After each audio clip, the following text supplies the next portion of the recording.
Apocalypse o Book of Revelation, chapter 3. Sa verse 7 up to verse 8 ng Book of Revelation, ay babasahin natin ang mga talatang ito.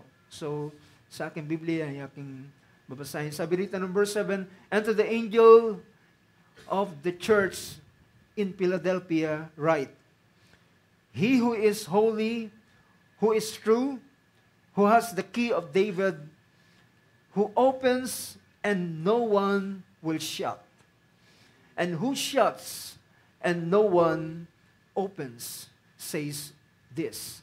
Verse 8, "I know your deeds. Behold, I have put before you an open door, which no one can shut, because you have a little power, and have kept my word, and have not denied my name." Praise God ang Panginoon na magpala sa mga salitang binasa natin. Sabihin natin amen. Mako po tayo sa oras ito. So, sa oras na ito ay nais kong mag-share sa inyo ng ilang bagay. At ito ay may kinalaman sa ating kasalukuyang panahon na kinaroroonan natin ngayon. At tayo ngayon ay nasa year 2024. At kamakailan ay may mga bagay akong min-mention sa inyo, at ito ay ilang mga bagay na masabi nating parang perspective o pagtingin sa taong ito, sa year na 2024. At makikita natin na ang taong 2024, ito ay pagtataya o paglalagay ng bilangan. Ibig sabihin ay tayo ngayon ay nasa 2024 na ang bilangan yan ay ibig sabihin merong 2,000 taon nang nakakalipas mula ng ating Panginoong Hesus ay dumating sa ibabaw ng lupa. Yan po ang katotohanan ng ating bilangan.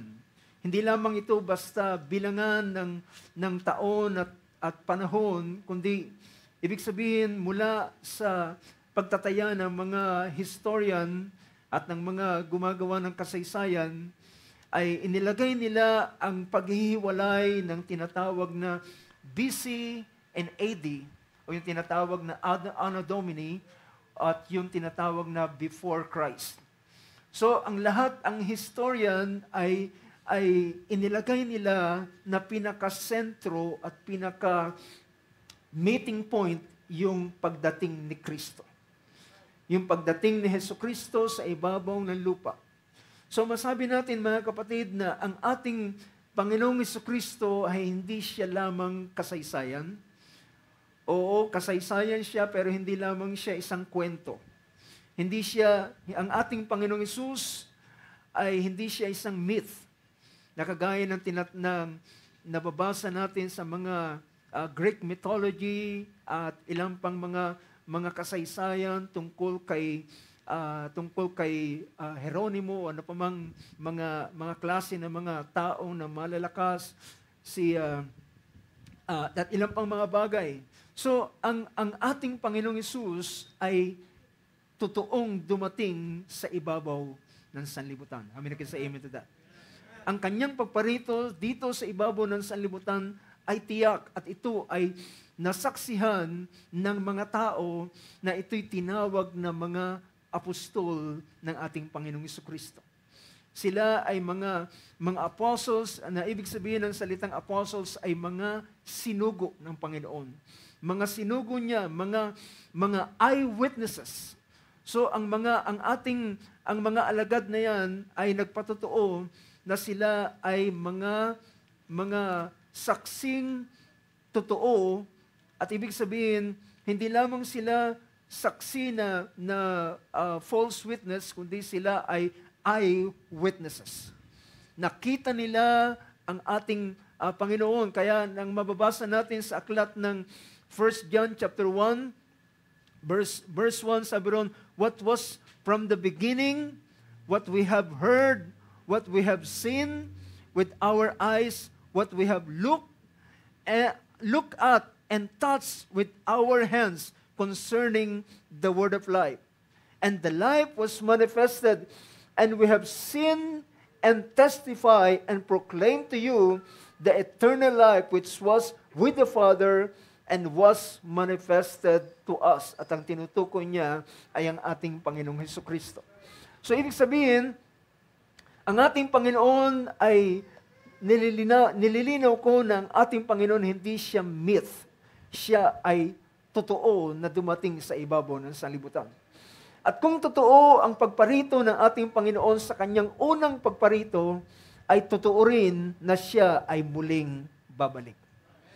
Ang una niyang pagparito ay para tubusin ang sanlibutan, para bayaran ang kasalanan ng mga tao, especially ng mga redeemable subject ng mga anak ng Diyos.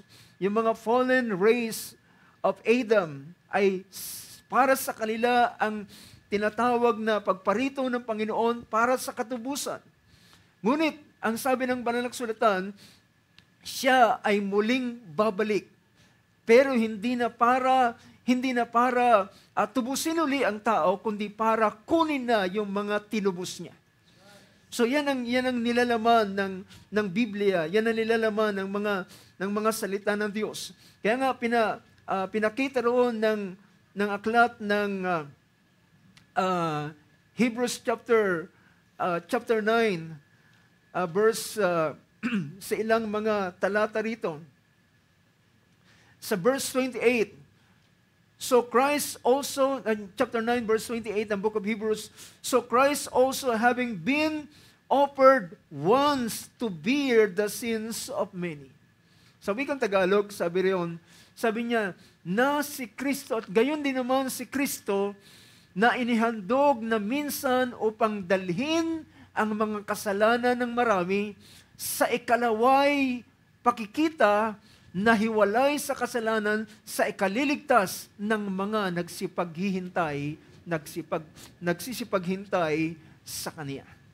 So ibig sabihin, ang una niyang pagparito ay para bayaran ng kasalanan. At ang una niyang pagparito ay ang bawat isa na makakilala sa ginawa ng ating Panginoon ay kilalanin niya ang ginawa, ang pagbabayad ng dugo ng ating Panginoon at kanyang tangkapin ang bayad na ito at ang offer ng Diyos na kapatawaran ng kasalanan. At pagkatapos niyang matanggap ang kapatawaran ng kasalanan, then mag-iintay siya sa pagparito ng Panginoon sa ikalawang pagparito upang sila ay tanggapin ng Panginoon. At gaya ng sinabi ng Panginoon, kung saan ako naroon, ay kayo rin naman ay doroon. So, yan ang bagay na pinapakita ng Banal na Kasulatan. So, dinadaanan ko lang ang lahat ang mga bagay na ito dahil ang pinapakita ko ang isang bagay na may kinalaman sa taon na ating kinabubuhay, na ating kasalukuyang taon ngayon, ang year 2024. So, ang year 2024 merong ding, mamaya bibigyan ko kayo, papakita ko sa inyo ilang mga bagay na equivalent, ang equivalent ng year 2024 sa Hebrew calendar, sa tinatawag na Jewish calendar ay 5784.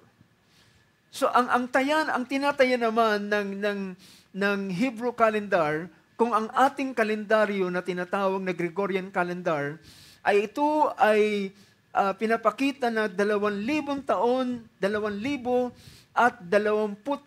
na taong ang nakakalipas mula nang si Kristo ay dumating sa ibabaw ng lupa. Samantalang sa Hebrew calendar naman ay 5,784 years, ang tinutukoy niya naman ay from the creation. So mula sa creation ay kanyang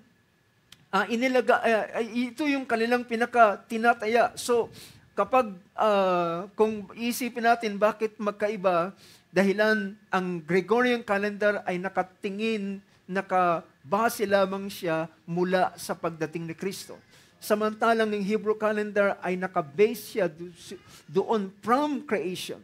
So ibig sabihin, mula sa creation, ayon sa tradition ng mga Hudyo, ay meron ng 5,000 taon ang nakakalipas hanggang sa ating kasalukuyang panahon.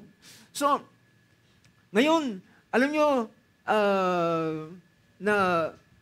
makita natin that kahit man sa internet ay makikita ninyo ang very popular na 5784 na isa sa pinapakita rito sa 5784 ay may kinalaman ito sa tinatawag na the open door. Kung kayo ay pamilyar sa ilang mga bagay na mga taong interested sila sa pagtitingin nila ng Hebrew calendar at yung equivalent nito at yung pinapakita nito ay ano ang pinaka-significance ng bagay nito. So, gusto kong gamitin yung verse na ating binasa kanina hango sa Revelation chapter 3 na pinakita roon, ito ay church age o church, isa sa mga kapanahunan, iglesia ng kapanahunan, at ito'y tinatawag na Philadelphia. At ang iglesia ng Philadelphia ay hindi lamang ito isang iglesia na nag-exist doon sa Asia Minor, kundi ang iglesia ng Philadelphia, ito ay tinawag din na ipinakita na ang message na ito ay hindi lamang in particular doon sa kasalukuyan o sa Philadelphia na naroon sa Asia Minor, kundi ang mensahe ng iglesia para sa iglesia ng Philadelphia ay ito ay may kinalaman sa isang panahon. Sa isang panahon na ito ay tinatawag na ang Philadelphia ay sa ibang salin, ang Greek word na ito ay ibig sabihin is brotherly love. Pero gusto ko lamang gamitin ang bahaging ito para pakita ang isang pangungusap at gamitin ang tekstong ito. Sabi ng verse 7, sabi ron, "And to the angel of the church of Philadelphia write." So ito ay, kung kayo ay may mga Biblia na King James o sa English, makikita nyo na ito ay red letter. Ibig sabihin, ito ay mga salita mismo ng ating Panginoong Hesus. At si John the Beloved ang siyang pinaka-scribe or secretary na nagsusulat ng verbatim na salita ng ating Panginoong Hesukristo. At sabi rito, "And to the angel of the church in Philadelphia, write, He who is holy." Sino ito? Walang iba kundi ang nag-iisang Diyos. He who is holy. Walang ibang banal kundi ang Diyos lamang. At kapag sinabing banal, siya ay nag-iisa. He is one in a class. He is in a class by himself. So kung makakita kayo sa panahon ng mga yung nananalo sa mga athlete, yung mga nananalo sa marathon, meron tinatawag na first, second, and third. So doon sa first prize, sa first prize ay siya lamang ang nag-iisa na naroon sa pinakataas, di ba? So ganoon ang hinahalimbawa na siya na banal na nag-iisa, He who is holy, who is true, who has the key of David. So, ang tanging merong susi ni David, ito ay merong mga bagay na significance na pinapakita. At ang pinapakita rito, He who has the key of David, who opens and no one will shut. So, ang pinapakita rito ay ang Diyos na siyang sovereign, na anuman ang kanyang gawin ay walang sino man na pwedeng bumago dito. At pinakita rito na sabi niya, He has the key of David, who opens and no one will shut, and who shuts and no one opens, says this. So pinapakita ng description na ito para sa ating Panginoon na siyang may hawak ng susi ni David na kapag kanyang binuksan, walang sino mang makakapagsara. At kapag kanyang isinara, walang sino mang makapagbubukas. So pinapakita rin naman dito na kagaya ng pinakita sa banal na kasulatan sa Old Testament na ang Diyos, kapag siya ay nagpala sa sino man, ay walang sino man pwedeng sumumpa sa Kanya. At kung ang sino man ay ilagay ng Diyos sa sumpa, walang sino man pwedeng mag-bless sa Kanya. Buhusan na siya ng holy water, wisikin na siya ng napakaraming holy water, ay hindi mawawala ang curse kapag ang Diyos ang naglagay sa Kanya. At kailan nilalagay bakit ang tao nalalagay sa curse? At ang pinakapangunahing curse na ang tao ay bakit nalalagay sa curse? Ito ay dahilan sa pagsamba sa Diyos-Diyosan. Because of idolatry. At yan ay pinakaunang utos ng ating Panginoon sa Ten Commandments. Ang unang utos ay huwag kang magkakaroon ng ibang Diyos maliban sa akin. At sino man nagagawa nito, ay sabi ng ating Panginoon, sabi niya, aking dadalawin ang kanyang kasalanan sa kanya, hanggang sa kanyang anak, hanggang sa kanyang anak ng kanyang anak, hanggang sa ikaapat na sali ng lahi. Sa mga napupuot sa akin. So, ganun ang kalalagayan. So, maliban na ang tao ay mag-repent doon sa idolatry, then hindi siya mawawala under this curse. At doon lamang siya mai-bless ng Panginoon. So dito sa ganitong bagay, nasabi niya, ang Diyos, siya na may hawak ng susi ni David, na siya'y nagbubukas at walang sino man na makakapagsara. At siya na kapag siya'y nagsara, ay walang sino mang pwedeng magbukas. And verse 8 ay pinakita roon, sabi niya, behold, I know your deeds. Behold, I have put before you an open door. Behold, I put you an open door. Ang Iglesia ng Philadelphia ay, kundi magkamali, ito ay nasasakop sa panahon ng after ni Martin Luther, mga sa 1500 and onward, at ito ay sa bahagi ng Philadelphia, at almost ito yung panahon na nagkaroon ng tinatawag na open door. At yung open door na yun ay, ito yung panahon na ang mga relihiyon ay nagpasimulang yumabong at nagkaroon ng maraming mga iba't ibang klase ng mga relihiyon. So, sa panahon ito, so pinapakita ko yung salitang, I have put before you an open door. So, gusto kong bigyan natin ng pansin sa umagang ito na may kinalaman sa ating pinag-uusapan. It is the year of open door. Ito'y taon ng bukas na pintuan. At kapag sinabing bukas na pintuan, there's a lot of things na pwedeng significance o pinapakita ng tinatawag na bukas na pintuan. Well, ibig sabihin, alam nyo, kapag ang pintuan ay sarado, alam nyo, nagsisilbi yan na parang wall, di ba? Nagsisilbing wall. At yung wall na yon ay nagdi-divide sa iyong kinaroroonan at sa kabilang bahagi, kabilang dako. At hanggat hindi nagkakaroon ng pintuan, mananatili ka doon sa iyong kalalagayan. Nakukuha niyo yung punto, mga kapatid. At maliban na lamang magkaroon ng bukas na pintuan, saka mo pwedeng iwanan yung kasalukuyan mong kinaroroonan at pumunta ka sa ibang lugar. Diba? So, ibig sabihin ng open door ay kapag nagkaroon ng open door, ay ikaw ay magbabago ka ng pwesto.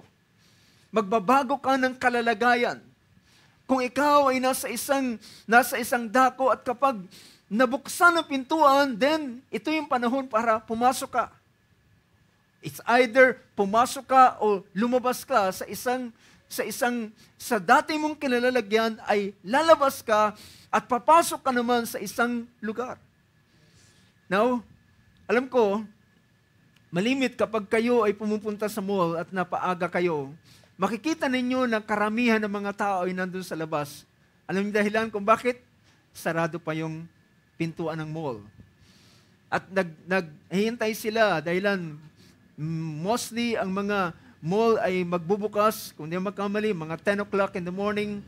At kapag panisimulan meron lamang minsan ako'y nakapunta at meron ng isang bukas sa pinto, akala ko pwede nang pumasok. Pero nung papasok ako, sabi niya, excuse me po, ay pang-empleyado lamang po muna ang pwedeng pumasok dito. So meron pa rin restriction. May restriction. So ibig sabihin, ang pintuan ay nagsisilbing restriction. Nakikuha niyo yung punto, mga kapatid. At maliban ang pintuan ay buksan, saka lamang mawawala ang restriction. Diba? Doon magpapasimula na mawala yung restriction, at kapag pumatak na ng alas 10, then bubuksan na nila yung pinaka-main door na pwedeng pumasok, hindi lamang empleyado, kundi lahat ng mga mall goers ay pwede nang pumasok. So, ganon ang isa sa idea na pinapakita ng salitang open door. So, ang open door ay pagpapakita ng pwede kang umalis sa iyong dating kalalagayan at pumunta sa panibagong kalalagayan. Diba? Mula sa isang lugar na iyong kinaroroonan at pumunta ka at magbago ang iyong lugar. Mula sa isang kondisyon, isang sitwasyon, kapag may bukas na pintuan, ay pwede kang umalis doon sa sitwasyon mo at pumunta ka sa panibagong kondisyon. So, ang bukas na pintuan, ang pintuan ay naglalarawan din sa opportunity. Diba? Diba?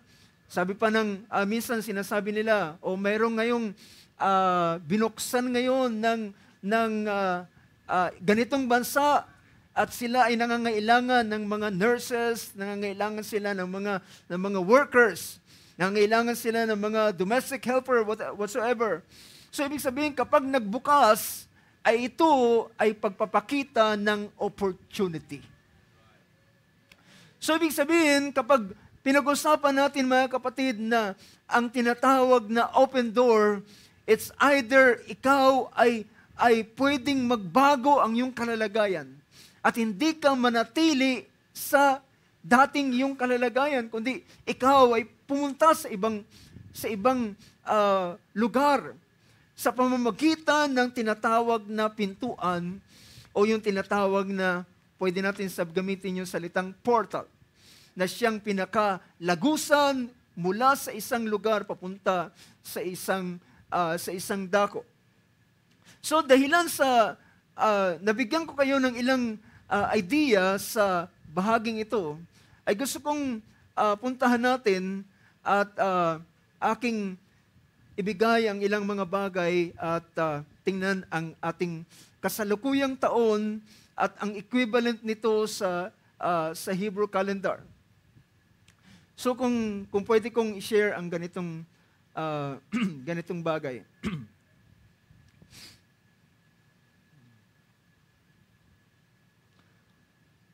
So yan ang ating paksa na pag-uusapan. It's the year of open door. Now,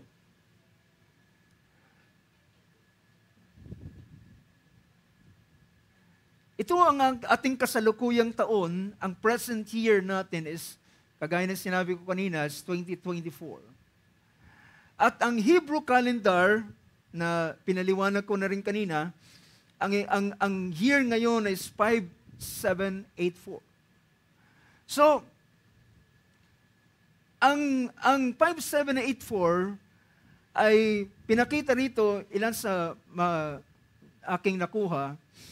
So nowadays, Hebrew years are generally counted according to the system of Anno Mundi. O ito in Latin word na tinatawag na Anno Mundi, nang ibig sabihin, in the year of the world. Yung tinutukoy na in the year of the world, ang ibig sabihin nito, from the creation of the world. So yung 5784, as I mentioned kanina, ito ay paglalagay nila ng bilangan mula according to tradition sa mga Hudyo ay ang panahon ng paglalang ng Diyos ay sa isang panahon na kung ito ay ilalagay natin sa buwan, ay makikita natin dito, sabi rito, from the creation of the world, ang abbreviation niya is AM or Anno Mundi. This system attempts to calculate the number of years since the creation of the world according to the Genesis creation narrative and subsequent biblical stories. So, ilan sa mga historian ang kanilang ginagamit na mga pagtataya ng mga history ay tinitingnan nila yung mga pangyayari. Pero ang masabi nating pinaka-accurate na pag pinag-usapan ng chronology ay may kinalaman kapag gagamitin ang Biblia. Dahilan ang Bible ay, although sabihin natin hindi siya kumpletong account ng lahat ng bagay. Pero yung mga mahalagang punto ay inilagay sa Biblia para maging point of reference. So, according to the Genesis creation narrative and subsequent biblical stories, the current Hebrew year, according to Anno Mundi, is 5784. And it began, ito yung nag-start. Yung bilangan po nila ay, alam nyo, merong dalawang New Year ang mga Jewish people. Ang dalawang New Year nila ay ang isa ay ang tinatawag na civil calendar nila, at yung isa naman ay yung sacred calendar. Yung civil nila, kung tama yung aking pagkatawag, na ito ay nag-i-start, it began at sunset on the 15th of September 2023. So ibig sabihin, yung Hebrew calendar, yung 5,784, starts last year on the 15th of September 2023. Yun ang New Year nila. And will end at sunset of October 2, 2024. Well, naalala mo, maring tanungin niyo ko, Brad, di ba na-mention mo nung nakaraan na nang si Naomi at si Ruth ay bumalik sa Bethlehem, Judah, ito ay New Year. Well, ang tinutukoy ko naman yung New Year doon ay Nisan na siyang sacred calendar nila. Based naman ito doon sa Exodus chapter 12. Dahilan sa Exodus chapter 12, mula ng panahong yun, ginawa ng Panginoon na unang buwan ang month of Nisan, na yung month of Nisan ng sa Hebrew calendar ay equivalent nito ay ang March to April. At ito ay tinataya sa pagitan ng March 15 hanggang April 15. So yun yung tinatawag na 30 days ng month of Nisan. So yun yung tinatawag na sacred calendar nila, na doon nila binabase yung kanilang mga piestas.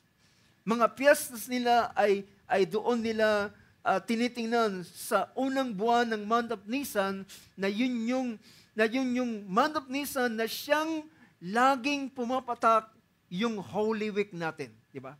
Kung inyong maalala ang ganitong bagay. So mamaya babalikan ko yung September 15, alam nyo, para sa akin, may significant ang bagay na ito. Yung September 15, 2023, ay doon nag-start. So ibig sabihin, every year, ay dito pumapatak yung kanilang New Year pag pinag-usapan ng kanilang civil calendar.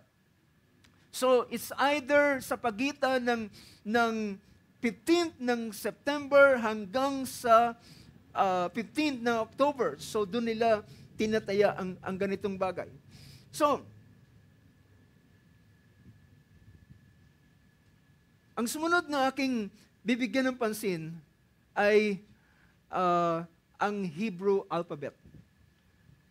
Ang Hebrew alphabet, mamaya maintindihan nyo bakit ko ginagamit yung ganitong bagay. Dahilan dito sa Hebrew alphabet, mapapansin ninyo, kung titingnan ko ang isang bahagi. Mapapansin nyo dyan, sa Hebrew alphabet, ang start po niya na hindi dito sa kaliwa, kundi nag-start siya hindi nag-start siya sa kanan, papunta sa kaliwa.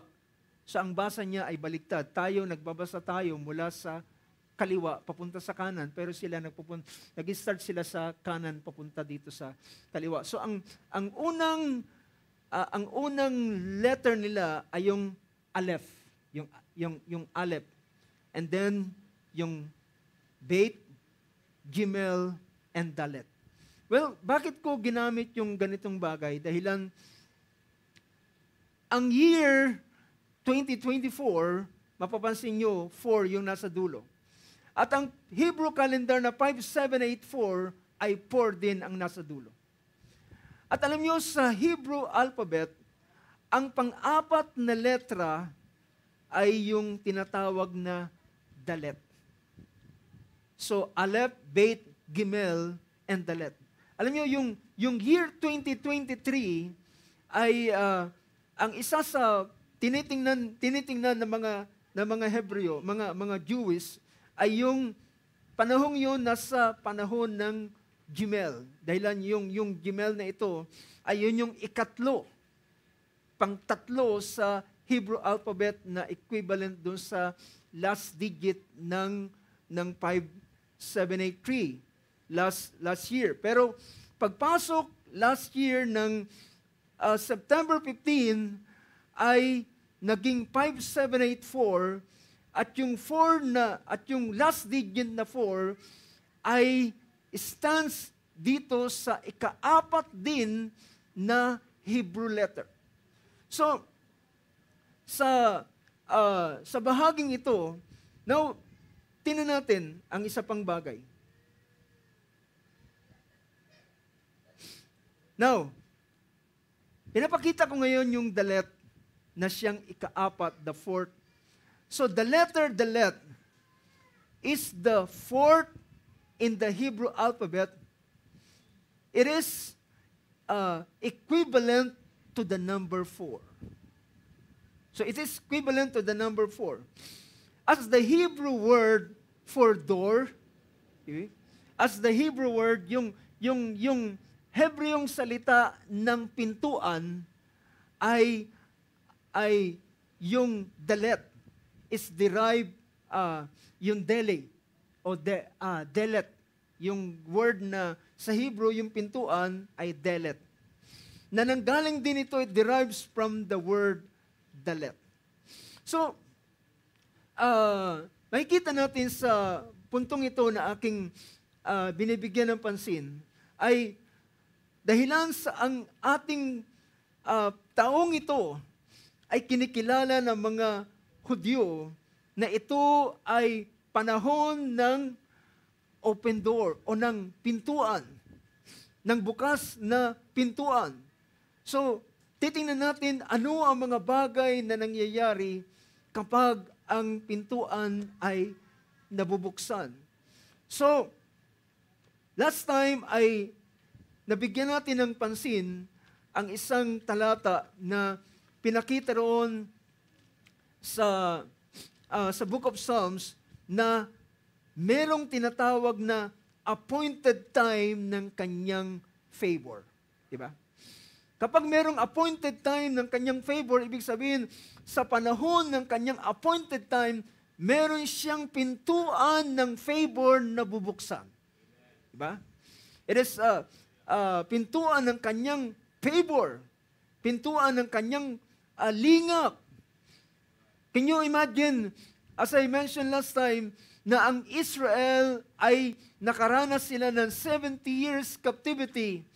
In all those years, ay wala silang pwedeng ipag-pray, kundi ipag-pray nila yung kaharian na kung saan ay naroon sila. Pero kapag natapos na yung tinatawag na 70 years, diba? Yung sinabi roon sa Jeremiah chapter 29, pinakita roon na kapag ang 70 years, for thus says the Lord, verse 10, for thus says the Lord, when 70 years have been completed for Babylon, I will visit you. At yung pagdalaw na ito, ibig sabihin mga kapatid, ito'y kagaya ng pagbubukas ng kalangitan. Pagbubukas ng kalangitan, at sabi niya, I will visit you and fulfill my good word to you to bring you back to this place.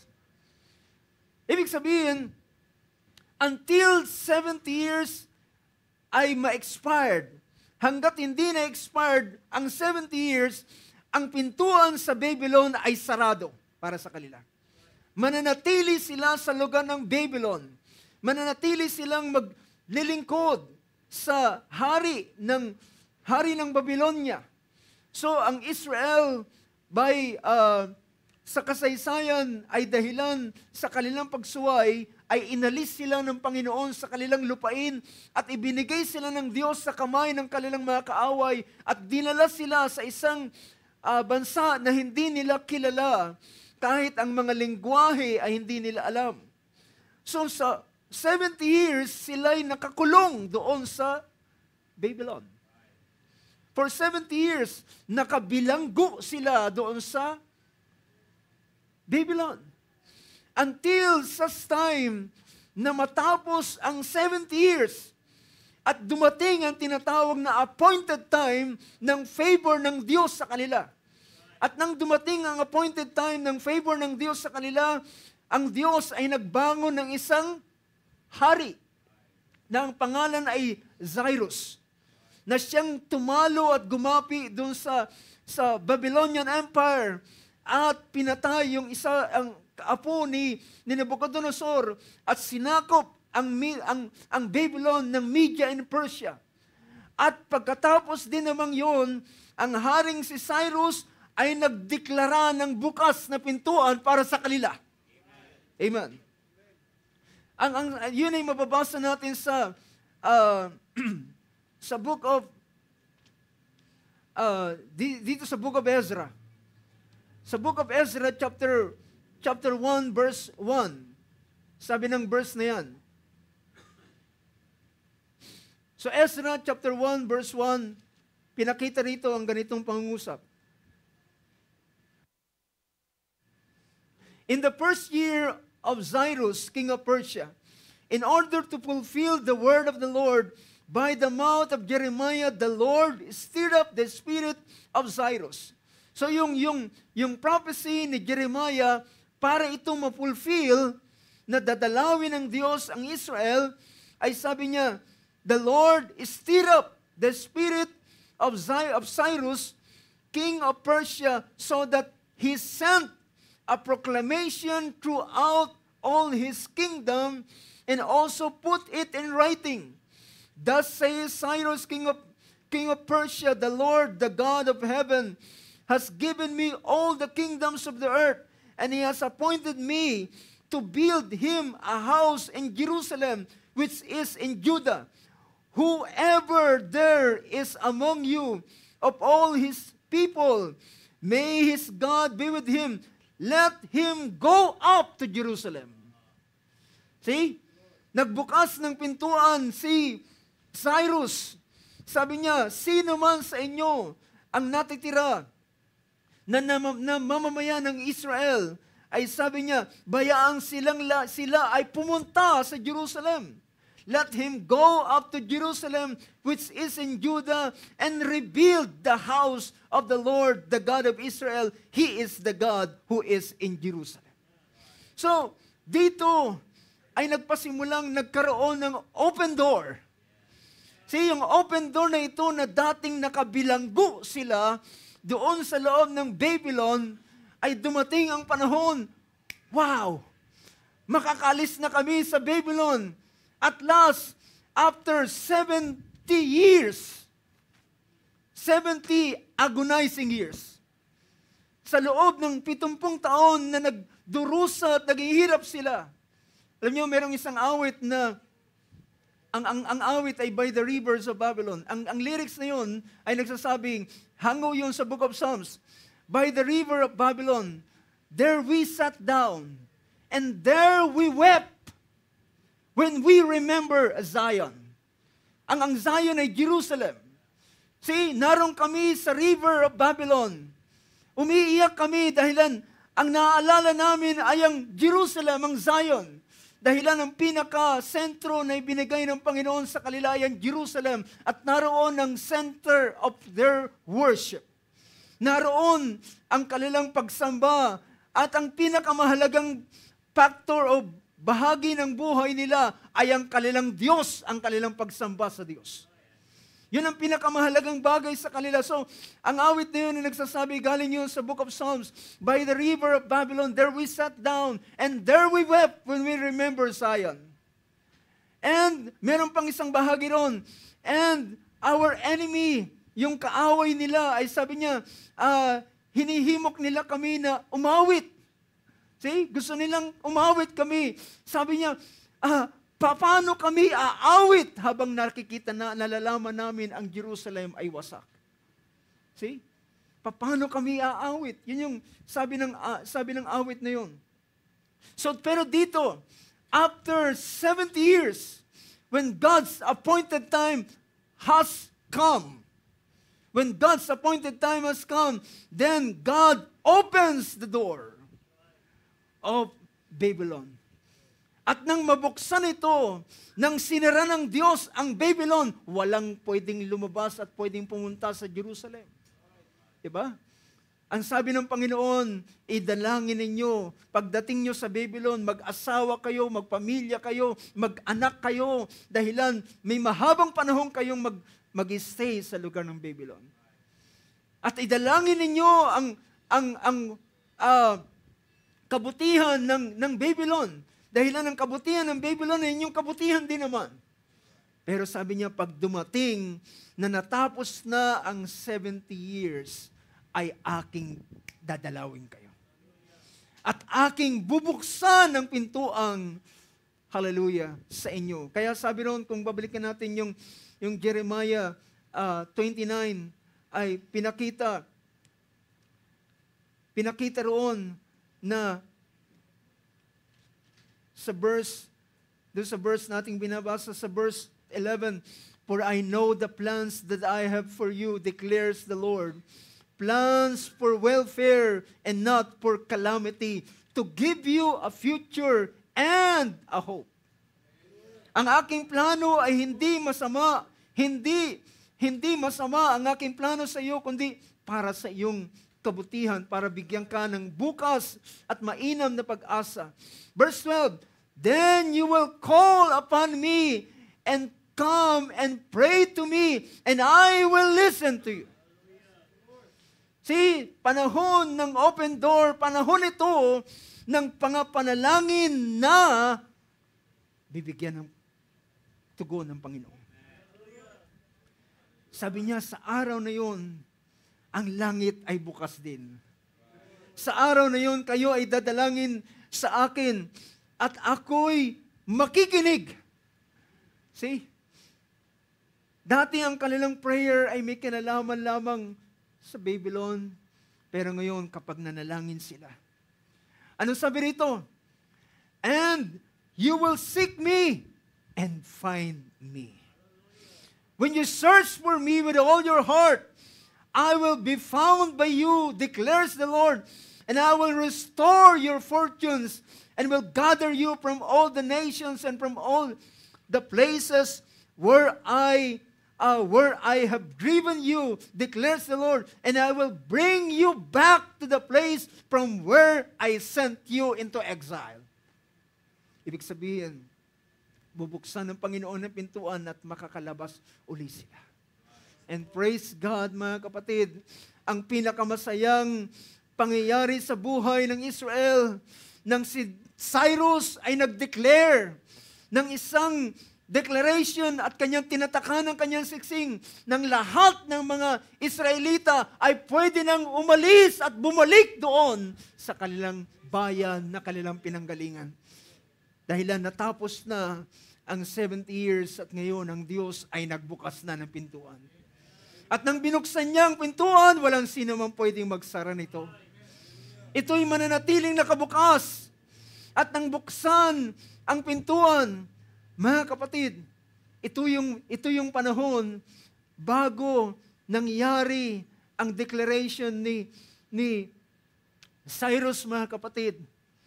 Si Daniel ay nakaunawa ng ganitong bagay. Mga kapatid, nais kong bigyan natin ng pansin.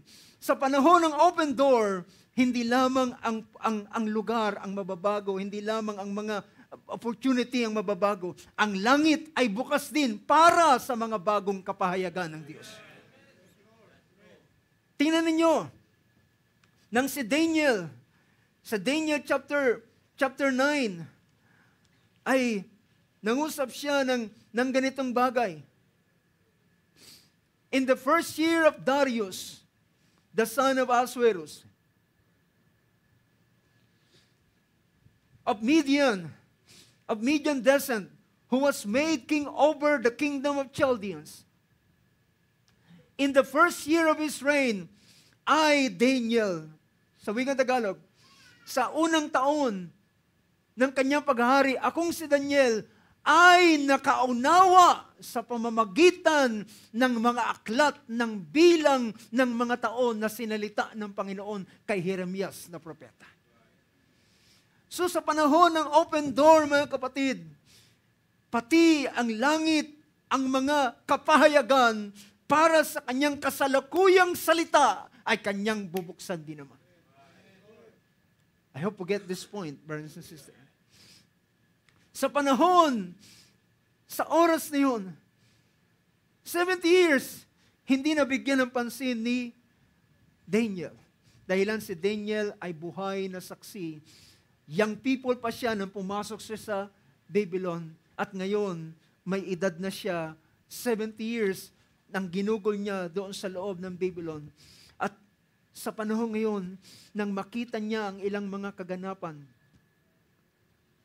ay nagpasimula niyang balikan ang mga salita ng Diyos at doon niya naintindihan, doon niya naunawaan na ito'y panahon na ng paglaya. At dahilan sa panahon na ng paglaya, well, hindi gayon na kadali na ang lahat ay automatic. Hindi, ulitin ko mga kapatid, kahit man ang langit ay bukas, hindi yan automatic na para kang si Juan Tamad na inganganga mo ang iyong bibig at tagahantay kang malaglag ang bayabas sa kanyang puno. Nang makita ito ni Daniel, mga kapatid, at nakita niya at naintindihan niya na ang panahong ito ay panahon ng paglaya at pag-alis sa Babylon, siya, anong kanyang ginawa? Ay, Daniel, ako si Daniel ay naunawaan ko ang bilang ng mga taon na sinabi ng Panginoon kay Jeremias sa propeta. Dahil sa pagkaganap ng pagkasira ng Jerusalem 70 taon. Verse 3, at aking itiningin ng aking mukha sa Panginoong Diyos. Upang humanap sa pamamagitan ng panalangin at ng mga samo, pag-aayuno, pananamit ng magaspang at mga abo. Well, mga kapatid, kapag ang langit ay bukas, huwag ka lang ngumanga. Manalangin ka. Dumalangin ka sa Panginoon. Hallelujah, dahilan ang year na ito na siyang year 2024, ang significance naman ito ay yung priesthood, di ba? Yung pananalangin, dahilan ng priest, ang siyang nasa gawain ng pananalangin. Kaya nang si Daniel ay maintindihan ito, mga kapatid, hindi siya nagsabi, well, antahin ko na lamang ang aming paglaya. Antayin ko na lamang na alam ko, papalayain naman kami ng Panginoon. Well, mga kapatid, ang kanyang ginawa, ay nagpasimula siyang hinanap ang mukha ng Panginoon. Nanalangin, nag-ayuno. Dahilan sa panahong ito, tiyak siya na ang kanyang panalangin ay hindi mawawala ng saysay. Dahilan sabi ng Panginoon, mananalangin kayo sa araw na yon at aking didinggin ang inyong panalangin.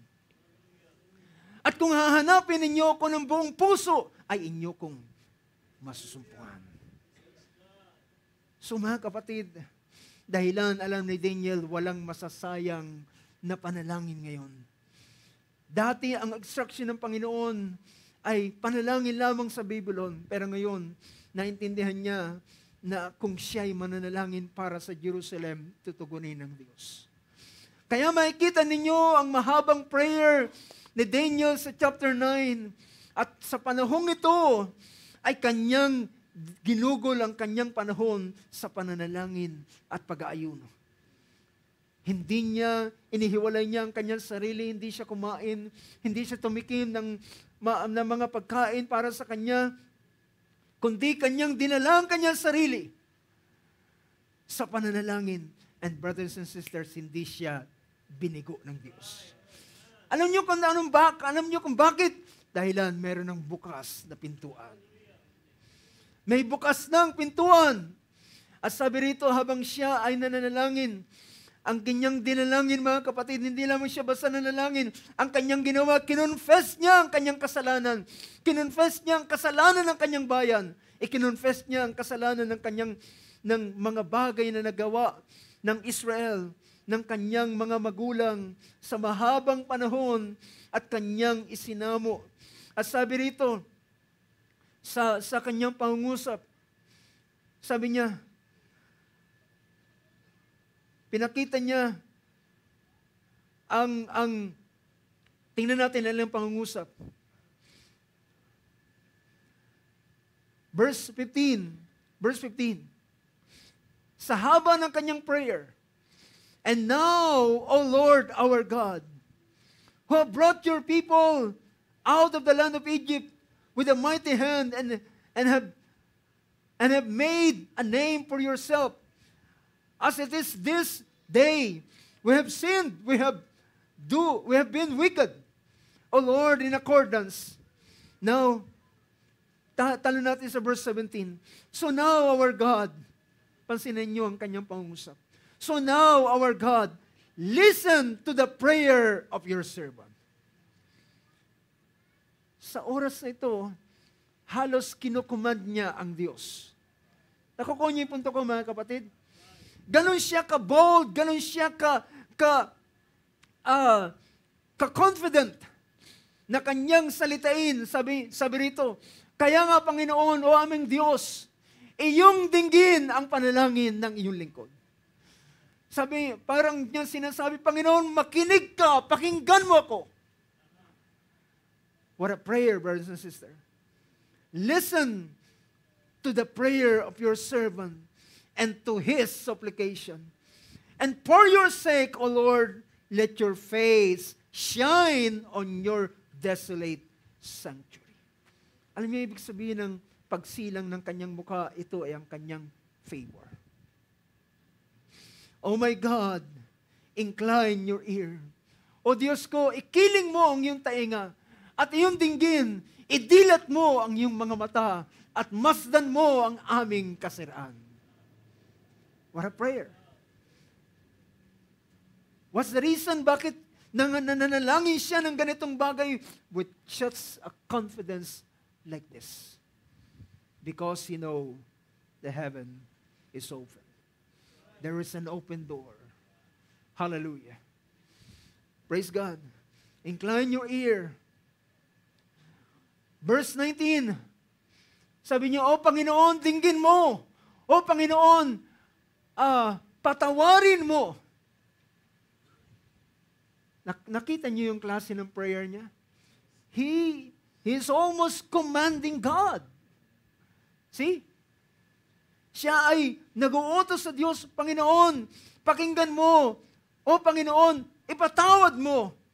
O Panginoon, pakinggan mo. And sabi rito sa wikang Ingles, O Lord, hear, O Lord, forgive, O Lord, listen, and take action for your own sake. Kumilos ka, Panginoon.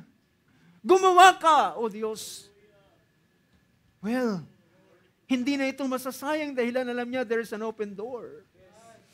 Oh, brothers and sisters, recognize kapag may bukas sa pintuan sa mga, naalala ko noon, yung pinakasikat na noontime show, dahilan sa merong napakalaking premyo para sa araw na yun, nag-stack sila doon sa labas at nag-aantay sila lahat na magbukas ang gate. At nang buksan ang gate, nagdumaluhong ang karamihan mga tao. Dahilan, bukas na ang pintuan. At nagkaroon ng stampede at maraming mga nasaktan. Mga kapatid, ano ang gagawin mo kapag nalaman mo na may bukas na pintuan? Mananahimik ka ba? Mananatili ka ba sa iyong sariling paraan at maghihintay ka na lamang? O kaya, ikaw ay tatawag sa Diyos, sabi mo, Panginoon, dinggin mo ang aking panalangin. Kumilos ka, Panginoon. Take action, sabi ng verse nating binabasa. Sabi niya rito, take action for your own sake, oh my God. Do not delay. What a prayer, brothers and sisters. Huwag mong ipagpaliban. Huwag mong tagalan, Panginoon, magmadali ka. Listen, take action for your own sake. Oh my God, do not delay because your city, your people are called by your name. Verse 20. Sabi rito, at samantalang ako'y nagsasalita pa. Umuusal pa siya ng panalangin, nangungusap pa siya ng mga words of confession at paghingi ng tawad tungkol sa kanyang bayan, pananalangin tungkol sa syudad na wasak at sira at kanyang sinasamo sa Panginoon. At habang samantalang ako'y nagsasalita at nananalangin at nagpapahayag ng aking kasalanan at ng kasalanan ng aking bayang Israel at nagharap ng aking samo sa harapan ng Panginoon mong Diyos, Panginoon kong Diyos, dahil sa banal na bundok ng Diyos. The next verse, sabi niya, samantalang ako'y nagsasalita pa, sa panalangin, ang lalaking si Gabriel na aking nakita sa pangitain, ng una, na pinalipad ng maliksi, hinipo ako sa panahon ng pag-aalay sa hapon. Sa oras na yun, mga kapatid, nagpipray pa lamang siya. Hindi pa siya nagsasabing, Amen. Hindi pa siya natatapos sa kanyang prayer. Dumating na ang kasagutan. Tinapik na siya ni Gabriel at sabi niya, narito ako para sa kasagutan ng Diyos. Why? Because heaven is open. Merong open door, merong bukas sa pintuan. Ang kapahayagan ng salita ng Diyos ay kanyang naunawaan. At ngayon, dahilan sa kapahayagan ng salita ng Diyos, bumangon ang pananampalataya. Bumangon ang katiyakan. Bumangon ang isang bagay at kanyang hinawakan at nagawa niyang sabihin, Panginoon, kumilos ka, wag kang mag-delay, gumawa ka.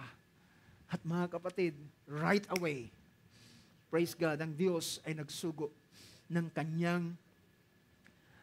kanyang sugo, si Gabriel, na siyang mensahero ng Diyos para sa Israel at ibinigay ang kapahayagan at kasagutan ng Diyos para sa panalangin ni Daniel. Praise God. Mga kapatid, nakikita natin ang ganitong bagay. So, meron pang ilang punto na aking bibigyan ng pansin.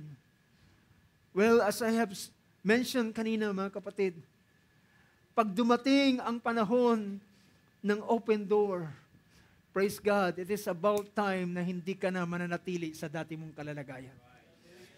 Pwede mo nang lisanin ang dating mga bagay na ang dating restriction na meron sa Israel ay natapos na rin. Amen. Now, mga kapatid, merong isang panahon Gusto kong ihalimbawa uli ang buhay ng lingkod ng Diyos na si Joseph. Si Joseph, as we have known the story of Joseph, inalis siya, binanta siya bilang alipin. At ngayon, nang nandun na siya sa Egypt, ang pinakamalungkot na pangyayari sa kanyang buhay ay nang siya i-accuse ng isang kasalanan na hindi niya naman ginawa. Pwede ba itong nangyari? Yes, nangyari yan kay Joseph. Nangyari kay Daniel. Diba? Daniel's been accused. Nag-tailored sila ng isang kautusan na alam nila na mahuhulog si Daniel dito.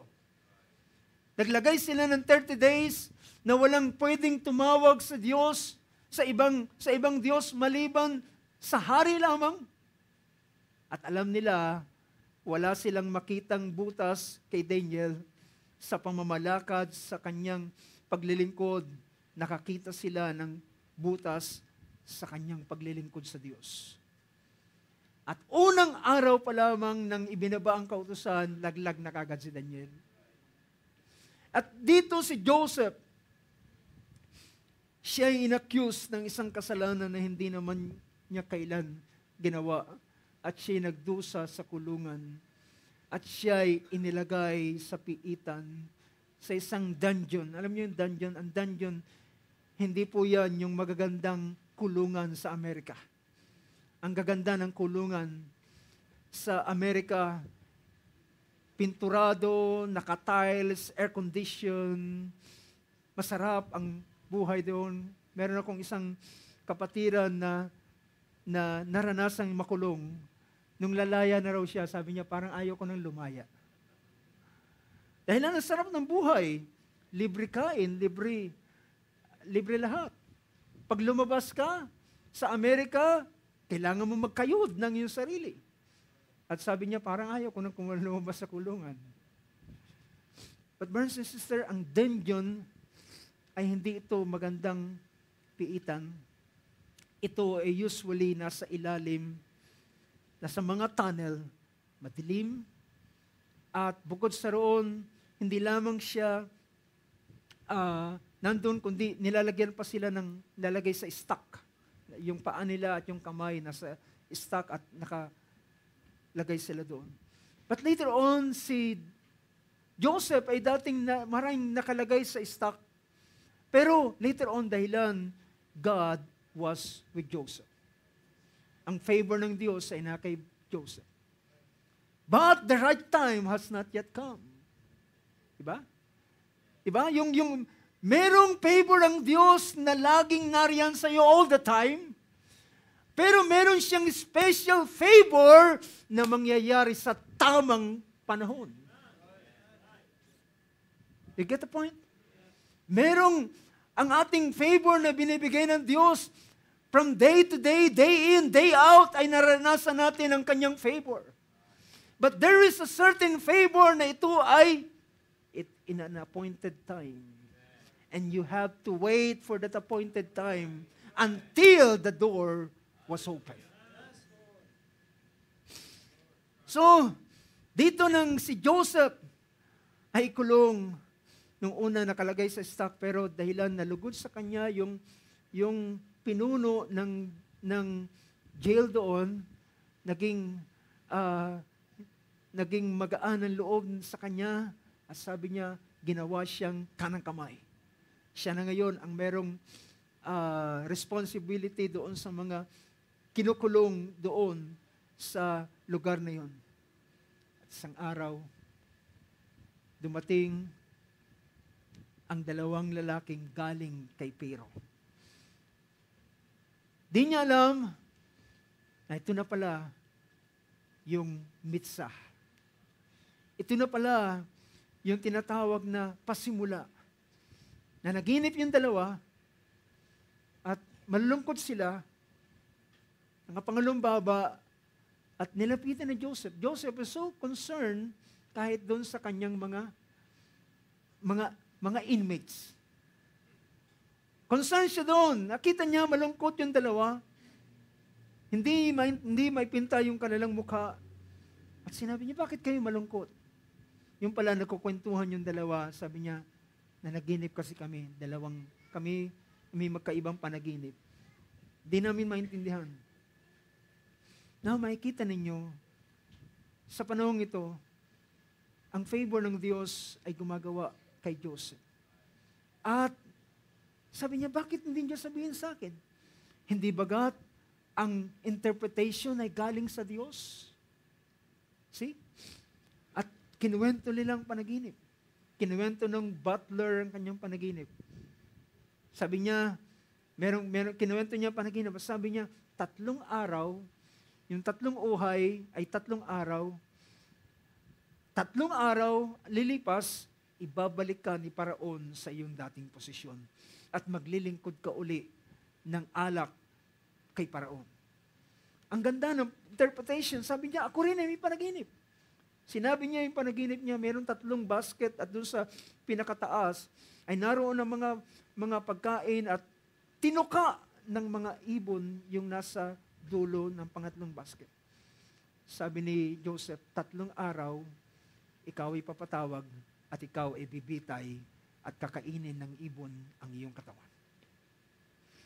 Pero sabi niya roon sa butler, alam niya, tiyak siya, makakabalik siya doon sa kanyang Panginoon.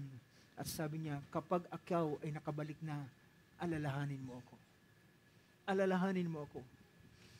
Well, 3 araw, eksakto 3 araw, pinatawag yung dalawa. At nabalitaan niya, 3 araw, ibinalik sila sa pwesto, ang butler, nabalitaan niya na pinatay din ang baker. At ngayon umaasa siya. Alam ko, aalalahanin ako nung butler. Nasa harapan na siya ni Paraon. But brothers and sisters, ang problema, nakalimutan siya ng butler. Sa sobrang saya ng butler, nakalimutan niya yung tumulong sa kanya. Why, mga kapatid? It is not yet the appointed time. Hindi pa yun ang appointed time. Hindi pa panahon para buksan ang pintuan para kay Joseph. At nang siya, alam nyo, read your scripture, tumagal pa siya ng 2 years. Na naroon sa loob ng dungeon, naroon sa maliit na kulungan, restricted, na hindi pwedeng lumabas. Pero isang araw, mga kapatid, ang Diyos ay naglagay ng panaginip kay Pharaoh. At nang magkaroon ng panaginip si Paraon, naalala ng butler yung kanyang karanasan. At sabi niya, merong Hebreo nang ikaw ay magalit sa amin. Nanaginip kami kasama ng baker, ininterpret ng panaginip kung anong anuming panaginip at kanyang interpretation ay eksakto yun ang nangyari. At pinatawag si Joseph. And brothers and sisters, alam niyo sabi ng Genesis chapter 39, pinakita roon, or chapter 40,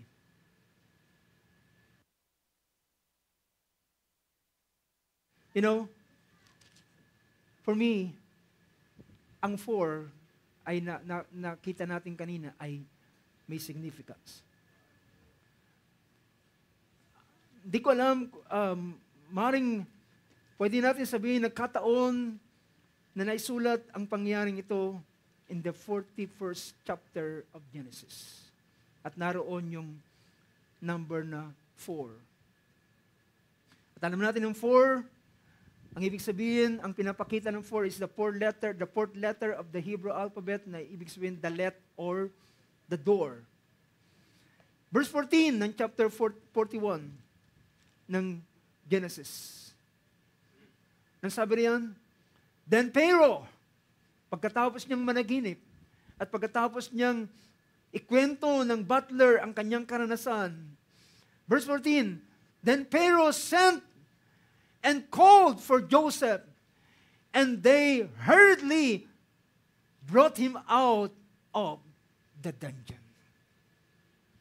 Nagmamadali sila na binuksan ang pintuan at kinuha si Joseph at dinala sa harapan ni Pharaoh. Well, dahilan dumating na ang panahon.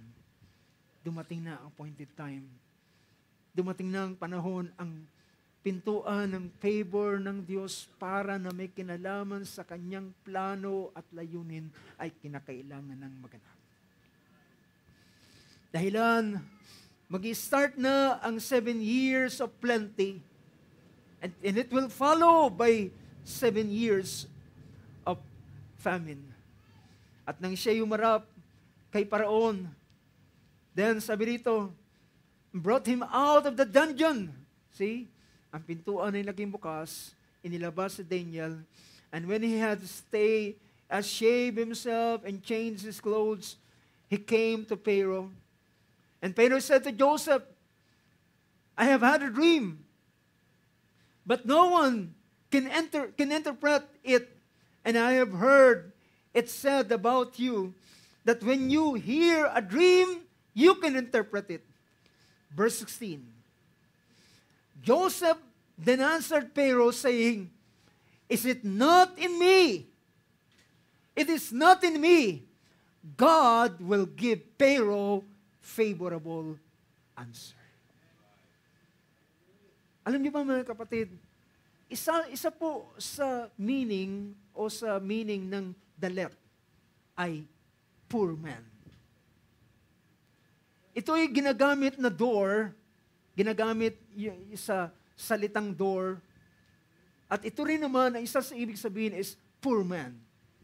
Yung poor man ay hindi ibig sabihin na dukha, kundi makikita natin, mapalad sila na may dukhang espiritu sapagkat sa kanila ang kaharian ng Diyos. Ang dukha sa espiritu ay ibig sabihin, wala siyang pinagkakatiwalaan maliban sa Diyos lamang. Hindi siya nagtitiwala sa kanyang sarili, sa kanyang lakas, sa kanyang magagawa, kundi sa Diyos lamang. And sinaysay ni Pharaoh ang kanyang panaginip at sinaysay ni Joseph ang interpretation. At sinabi niya, humanap ka ng pinakamatalinong tao para mag-manage ng 7 years of plenty. Nagsuggest siya, pero sabi ni Pharaoh, wala akong makita na kasing pantas kaysa sa iyo. Kaya sabi niya, mula ngayon, ay gagawin, then Pharaoh, sa verse 38, then Pharaoh said to his servants, can we find a man like this, at whom is a divine spirit? So Pharaoh said to Joseph, since God has informed you of all this, there is no one so discerning and wise as you are. You shall be over my house, and according to your command, all my people shall do homage. And only on the throne I will be greater than you. Pharaoh said to Joseph, see, I have set you over all the land of Egypt.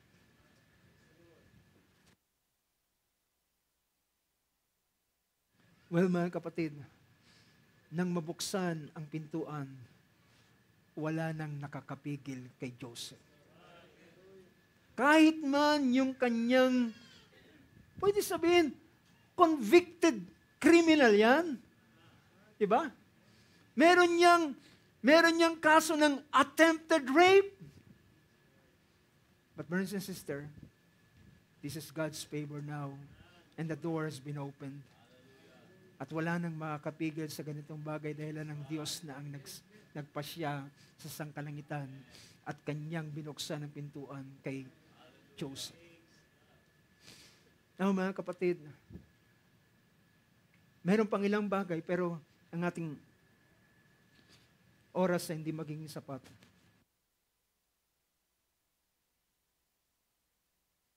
Pero sa oras na ito, ay nais kong tinan natin ang isang huling punto na gusto kong bigyan ng pansin. Gusto kong balikan uli yung binigyan natin ng pansin sa buhay ni Naomi at ni Ruth. Ang kapansin-pansin dito, mga kapatid, nang mabuksan ang pintuan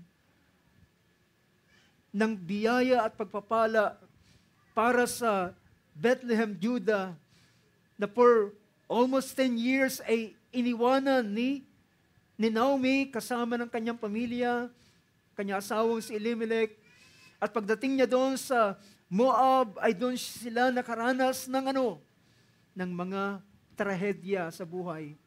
Nabalo siya, naulila siya ng 2 anak niya. At ngayon, narito, nabalitaan niya na ang Bethlehem, Judah ay muling dinalaw ng Diyos ng biyaya at ng tinapay. At nang siya ay nagpasya na marinig niya ang ganitong bagay, sabi niya, ako'y babalik. At kinausap niya ang 2 kanyang manugang. Si Orpah ay bumalik, pero si Ruth ay nanatili. At si Ruth ay sumama kay Naomi at sinabi niya, kung saan ka paroroon, doon ako paroroon. Ang iyong Diyos ay magiging aking Diyos. Ang iyong bayan ay aking magiging bayan. Sabi niya, at ang pinakamagandang punto roon, ang iyong Diyos ay magiging aking Diyos. Kung saan ka mamamatay, ay doon ako mamamatay. At sabi niya, at tanging kamatayan lamang ang maghihiwalay sa atin. At sabi rito ng sumunod na verse, last verse ng Ruth, chapter 1, verse 22. Ano sabi niya ng verse 22? Sa gayoy, nagsibalik si Naomi at si Ruth na Moabita, na kanyang manugang nakasama niya, na nagsibalik mula sa lupain ng Moab, at sila'y nagsidating sa Bethlehem sa pasimula ng pag-aani ng sibata. Alam niyo, ang kapansin-pansin dito ay ang magkasama at magkasabay ni si Naomi at si Ruth. Alam niyo ba, ang si Naomi ay kumakatawan sa Jewish race. At si Ruth ay nagre-represent siya ng Gentile bride. Pero ang kapansin-pansin dito, sa panahon ng kanilang pagbabalik, nang ang pintuan ay nabuksan, ay sabay silang bumalik sa Israel. At ang Diyos ni Naomi ay Diyos ni Ruth. Ang bayan ni Naomi ay kanyang bayan.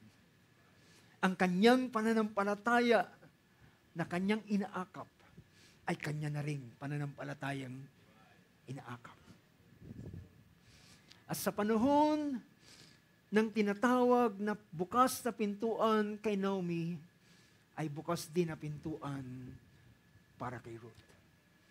Alam niyo, ang bagay na aking nakikita sa ganitong bagay, hindi natin alam kung ang panahong ito ay loobin ng Diyos ang kanyang pagbubukas sa kapwa, Hudyo at mga Gentile, at pagbubukas ng Diyos ng kanyang pintuan sa parehong Hudyo at sa mga Gentile.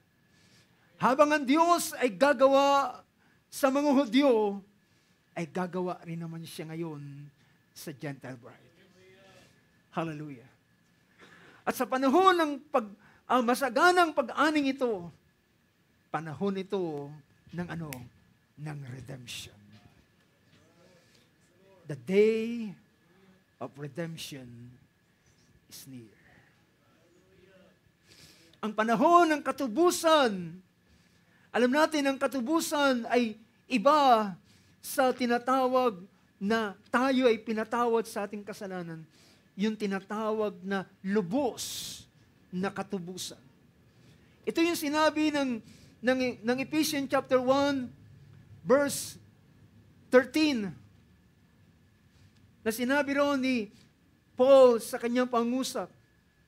Verse 13, in Him you also, after listening to the message of truth, the gospel of your salvation, having also believed, and were sealed with Him, were sealed in Him with the Holy Spirit of promise. Then verse 14, who is given as a privilege of our inheritance, with a view to the redemption of God's own possession, to the praise of His glory. Sa Tagalog, sabi riyan, ang verse 14, na siyang patutuo, ang Espiritu na ating tinanggap, ay siyang patutuo na ating mana, hanggang sa ikatutubos ng sariling pag-aari ng Diyos. Hanggang sa lubos na katubusan ng pag-aari, ibig sabihin ang pagkiklaim ng Panginoon sa kanyang binili. Kaya't sabi ni Apostol Pablo sa chapter 4 verse 30 ng Ephesians, do not grieve the Holy Spirit of God, by whom you were sealed for the day of redemption. Merong isang panahon, mga kapatid, na ang tinatawag na dakilang katubusan ay mangyayari. But, masabi ko mga kapatid, alam nyo, ang isang bagay na aking napansin, kung yung mapansin yung isang bahagi kanina na aking binigyan ng binasa kanina sa 5784.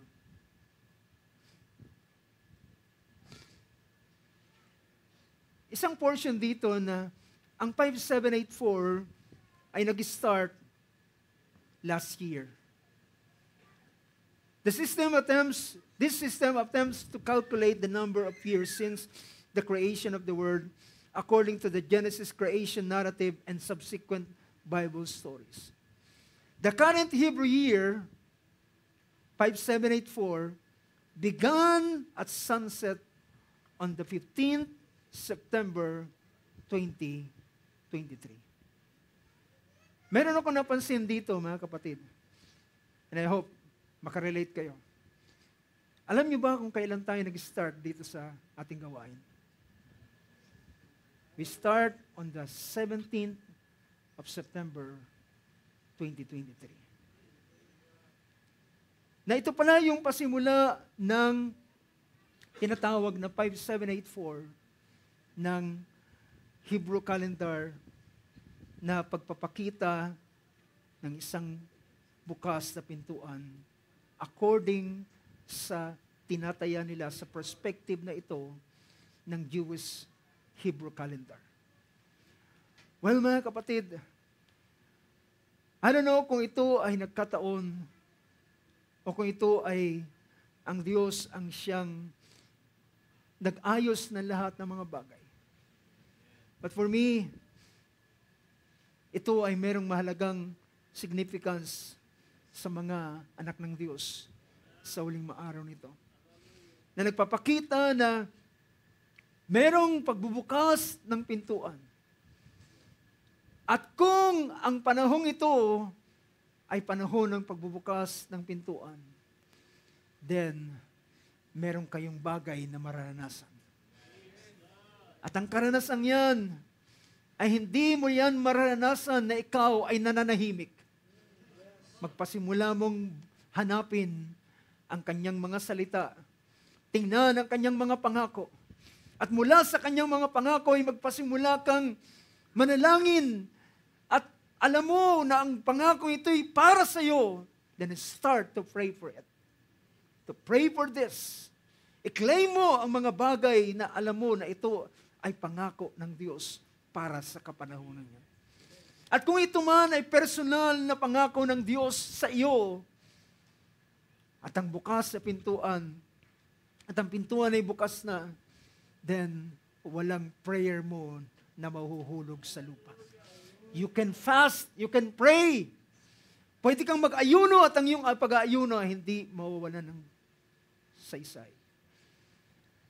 Ang iyong pananalangin, ang iyong paggising sa gabi at paggising sa umaga at pagdulog sa Panginoon at paghahain sa Kanya ng lahat ng bagay, na alam mo na ito'y kalooban ng Diyos, hindi yan masasayang.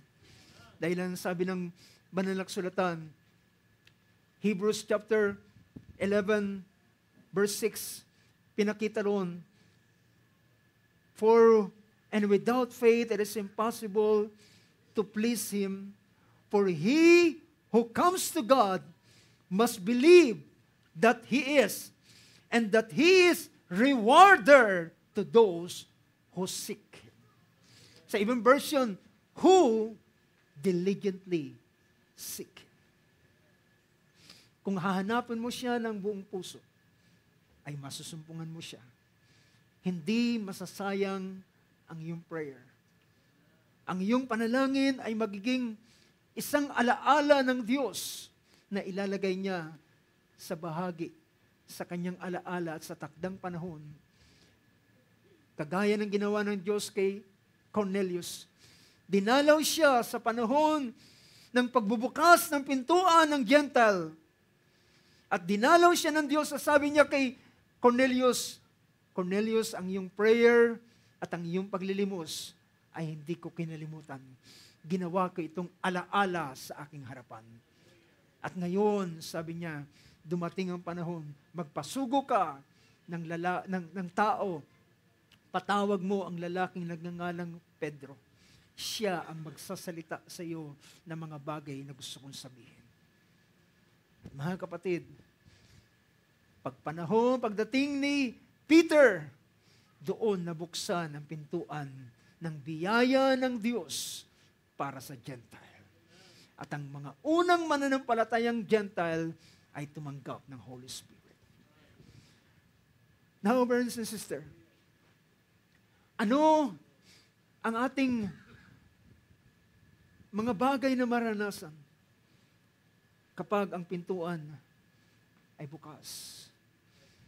Then, ito yung panahon na ikaw ay pwedeng tumawag sa Kanya. At sabi na, meron pang isang verse na nagsasabi, habang sila ay tumatawag sa akin, ako ay tutugon. Tingnan ninyo ang ginawa ng Diyos kay Daniel. Sa unang araw pa lamang ng kanyang pagdulog sa panalangin, sinugo na kagad si Gabriel. Pero naantala for 21 days. 21 days siyang delay, pero at the first day ng kanyang prayer, may sagot na ang Diyos. Ganon ka-effective ang prayer sa panahon ng bukas na pintuan. I hope, mga kapatid, sa huling maaraw nito, hallelujah, alam ko ang pintuan ng Diyos ay kanyang binuksan para sa bawat isa sa atin. At ngayon, ito na yung panahon para tayo ay lumapit sa Kanya at di mag-aksaya ng panahon. Purihin ng Diyos, palakpakan natin ating Panginoon sa oras ito. Awitin natin yung, tumayo tayo at awitin natin yung Day of Redemption.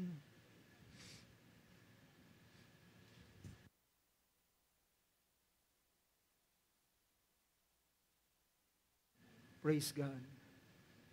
Hallelujah. Ngawit na nagsasabing, the day of redemption is near.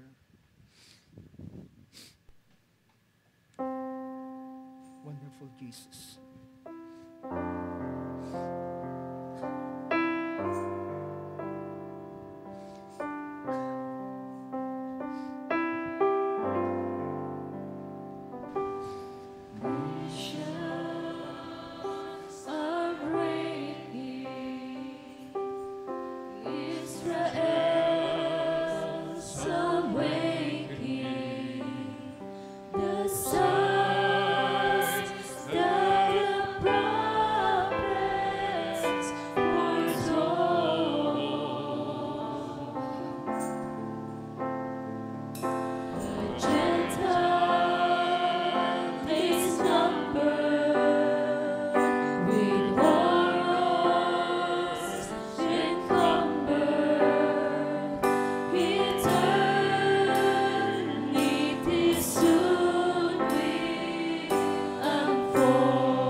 If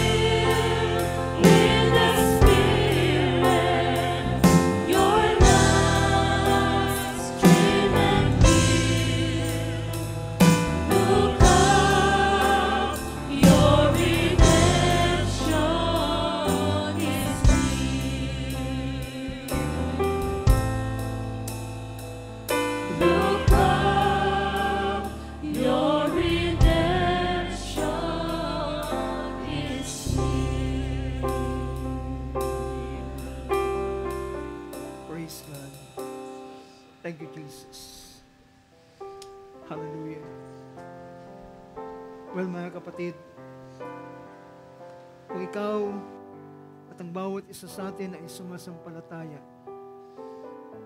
ang panahon na ating kinabubuhayan ay isang panahon ng pagbubukas ng kanyang pintuan, panahon ng kanyang favor, panahon ng kanyang lingap, at panahon din ito ng mga answered prayer. Hallelujah. Hindi ka mag-atubili na lumapit sa Panginoon. Hindi ka mag-hesitate na dumulog sa Kanya at mag-pray. Dahil alam mo, ang bawat prayer na ayon sa Kanyang kalooban ay hindi niya tatanggihan. Hindi niya pahihindian. Hallelujah. At habang ikaw pa lamang, ikaw ay nagsasalita, ay magagawa ka na niyang tugunin sa iyong prayer dahilan pinapakita niya na ang pintuan ay bukas sa huling araw nito. Maasa ko ng mga anak ng Diyos sa huling araw nito ay mananalangin sila ng higit kaysa mga panahon na kanilang ginawa. Hallelujah! Gagawa nilang ibigay ang kanilang sarili at kahit man ang lahat ng mga doubts at pag-aalinlangan ay magagawa nilang alisin sa kanilang mga puso dahilan alam mo na ang iyong panalangin sa araw na ito, sa panahong ito, ay Kanyang tutugunin. Hallelujah! Ngayon ay panahon ng bukas na pakinig. Ito'y panahon ng bukas na mga mata. Ito'y panahon ng Kanyang kamay na Kanyang iunat at panahon ng Kanyang paglapit. Hallelujah sa bawat isa.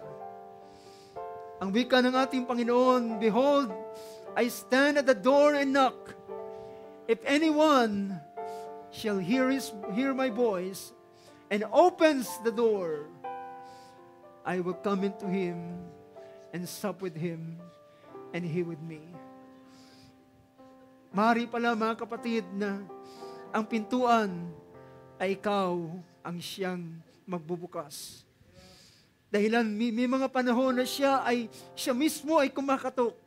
Siya mismo ay nag-aantay sa pintuan at inaantay niyang ikaw ay magbukas dahilan siya, hallelujah, ay nanggaling na sa bukas sa pintuan at siya ay pumanaog na at handa siyang gumawa at kumilos sa bawat isa. Hallelujah. Naniniwala ko mga kapatid, kung ano man ang bagay na ating tinatanggap sa huling araw nito is because of our prayer in the past. Kung ano mga bagay na ating tinatamasa sa kasalukuyan, dahilan ipinag-pray mo yan sa mga nagdaang panahon. At ito ang panahon ng pag-ani at panahon, hallelujah, ng harvest sa mga bagay na iyong itinanim. Hallelujah. Nawa tayo ay katulad ni Daniel na nakakakita ng panahon, na nakakakita ng senaryo at ng sitwasyon na alam niya ng panahong yon ay bukas na ang pintuan at nagawa niyang with all confidence na siya ay manalangin at alam niya ang Diyos ay tutugon sa kanya. Hallelujah. Tayo dumulog sa panalangin. Ilan sa atin sa oras nito na magsasabi, Panginoon, sumasampalataya ko ng panahon naming kinabubuhayan ay panahon ng bukas sa pintuan. At ito'y panahon ng mga answered prayer. Ito'y panahon ng mga, hallelujah, inyong panalangin sa mahabang panahon na ito na ang panahon ng kanyang katugunan at panahon ng kanyang paggagawad. Hallelujah. Hanapin natin siya na may buong puso. Hanapin natin siya na may sincirong puso. Hallelujah. Praise God. At di tayo titigil sapagkat alam natin meron siyang malaking bagay na inilaan. Mga bagay na hindi nakita ng mata, hindi narinig ng pakinig, hindi pumasok sa puso ng sinuman ang mga bagay na kanyang nilaan sa mga umiibig sa kanya. Hallelujah. She will pray. Hallelujah. Mang Diyos, sa oras na ito, kami, Lord God, ay nagpapasalamat sa iyong biyaya, Panginoon. Alam namin, Lord, ang panahon ay dumarating At habang ang panahon ay dumarating, ang season ay dumarating na kasama niya. At ang kapanahunan ay dumarating sa panahon ng kanyang fulfillment, sa panahon ng kanyang kapuspusan, Panginoon. Hallelujah. At sa panahon ng kapuspusan ng lahat ng mga bagay, ay ito yung panahon ng iyong pagsasakatuparan ng lahat ng iyong mga bagay na mga sinalita. O Lord, there's a lot of things na aming napakinggan, naming narinig sa mga nagdaang panahon at mga pangako para sa aming panahon. Ngunit Lord God, hallelujah, sinabi mo sa iyong mga salita, ang kaharian ng Diyos ay hindi lamang salita. Dahilan ng kaharian ng Diyos ay kapangyarihan, hallelujah, sa Espiritu Santo. Kaya Lord God, hallelujah, dumadalangin kami ng lahat ng mga salita na aming narinig sa mga nagdaang panahon ay bayaan mo sa huling araw nito ay maging material. Hallelujah. Bayaan ang salita ay maging laman. Ang salita ay magkatawang tao. Ang salita ay makita namin ng aming mga mata, Panginoon. Hindi lamang namin naririnig ng aming pakinig. Kagaya ng sinabi ni Job, dati ikaw ay aking naririnig sa aking panginig, ngunit ngayon ikaw ay nakita ng aking dalawang mga mata. O Panginoon Diyos, bayaan mo Lord na sa huling araw nito, hindi lamang aming maririnig ang mga bagay, hindi lamang aming, hallelujah, mapapakinggan ang mga maiinam na mga pangako. Ito'y aming mararanasan, ito'y aming malalasap, ito'y aming mahahawakan, at ito'y aming mararanasan, Panginoon. O Lord, sa ganitong bagay dahilan, hallelujah, ito'y panahon na iyong tinakda, and the appointed time has come, at ang panahon ng katuparan ay dumating na sa huling araw nito. Lord God, hallelujah. Salamat sa iyong blessing, Lord, sa hallelujah, sa maliit na kalipunang ito. Salamat sa iyong pagkilos, salamat sa iyong paggawa, salamat sa iyong pag-akay, Panginoong Diyos. Hallelujah, at naniniwala kami, Panginoon, na kami ay patuloy mong akayin. Hallelujah, individually, ang bawat isa sa amin ay yung akayin tungo, hallelujah, sa kalawalatian at tungo pa sa kalawalatian. O Lord Jesus, hallelujah, sa oras na ito, Panginoon, i-bless mo, Lord, ang bawat kapatid na lalaki at babae na narito, Panginoon.